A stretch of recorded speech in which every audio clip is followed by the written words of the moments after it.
కొందరు చూడడానికి ఎంత ఆరోగ్యంగా కనిపించినా కండరాల్లో బలం మాత్రం ఉండదు. అటువంటి వారు కండరాల బలాన్ని సొంతం చేసుకోవాలంటే తప్పనిసరిగా బీట్రూట్ రసాన్ని తాగాల్సిందే. ఎందుకంటే ఇందులో నైట్రేట్స్ అధికంగా ఉండటం వల్ల మన శరీరానికి నైట్రిక్ ఆమ్లాన్ని అందిస్తాయి. అంతేకాదు జీవక్రియల రేటును మెరుగుపరుస్తాయి. గుండె నుండి శరీరం అన్ని భాగాలకు ముఖ్యంగా కండరాలకు రక్త ప్రసరణ బాగా జరిగేలా సహాయం చేస్తాయి. అలాగే గుండెకు సంబంధించిన శస్త్రచికిత్సలు చేయించుకున్న వారు ప్రతిరోజు కొన్ని రోజుల పాటు బీట్రూట్ రసాన్ని తాగడం వల్ల కండరాలు శరీరం దృఢంగా తయారవుతాయని వైద్యులు అంటున్నారు. ఎందుకంటే నైట్రేట్స్ శరీరానికి సమృద్ధిగా అందటం వల్ల శరీరంలో రక్తనాళాలు ఉత్తేజితమై రక్త ప్రసరణ సక్రమంగా ఉంటుంది. దీనివల్ల కండరాల నొప్పులు కూడా తగ్గుతాయి. అందుకే వయసు పెరిగే కొద్దీ బీట్రూట్ రసానికి ప్రాధాన్యత ఇవ్వండి. కనీసం వారానికి 2 సార్లైనా బీట్రూట్ రసాన్ని తీసుకోండి. ఒకవేళ బీట్రూట్ రసం తాగడానికి ఇష్టం లేని వాళ్ళు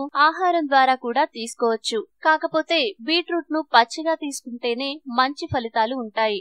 ఈ వీడియో మీకు నచ్చితే లైక్ చేయండి, అందరికీ షేర్ చేయండి, కానీ సబ్స్క్రైబ్ చేయడం మాత్రం మర్చిపోకండి.